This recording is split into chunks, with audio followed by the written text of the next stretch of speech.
The death tax will be the end of family farms. Not only just family farms, a lot more generational wealth. So as I record this video, the estate tax exemption is about $11.5 million, meaning if your net worth when you die is not above that, you will pay nothing in estate taxes. The new administration wants to lower that down to $5.5 million. That's going to force a ton of people to pay estate taxes. And I know what you're thinking, oh, they're still worth like, $7 million, so like, they're wealthy as heck, they can pay the estate taxes, who cares? Here's what you're missing. What gets passed down from these wealthy people is not cash, it's property. So let's say grandma passes down $7.5 million worth of property. Under the new administration's law of $5.5 million, there would be $2 million subject to estate taxes. And at that rate, as it currently stands, that'd be a 40% tax.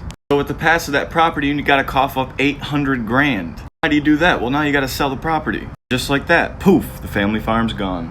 One thing you can do to protect inherited property like a family farm is put it in a living trust. Which, putting your assets in a trust is something you want to do, but you're going to be very, very careful as to how you set up the trust. For instance, just because you put it in a living trust doesn't mean that your property will avoid estate taxes. When the courts take a look at the decedent's estate, they're going to look at whether or not the decedent had control of that trust up until the time of death. Meaning, did the decedent have control of the assets inside the trust? Were they the trustee? Were they the POA? Are they the grantor of the trust who retains control? Is it a revocable trust? All of those things will still have that property included in the decedent's estate, even if it's in a trust. So what you will want to do is you will want to set up something like an irrevocable trust. Chances are you will not want to remain the trustee of that trust. And in the bylaws, basically, you have to give up control of the assets inside the trust. So yes, an estate planning trusts are very useful, but it's got to be done properly.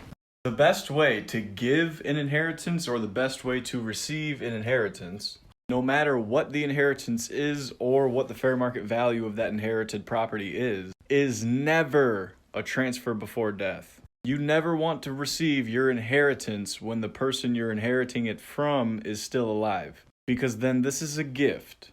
The giftor will then be subject to gift taxes. And then the person receiving the gift will not receive the step up in basis that the person receiving the gift would have received if the property was transferred after death.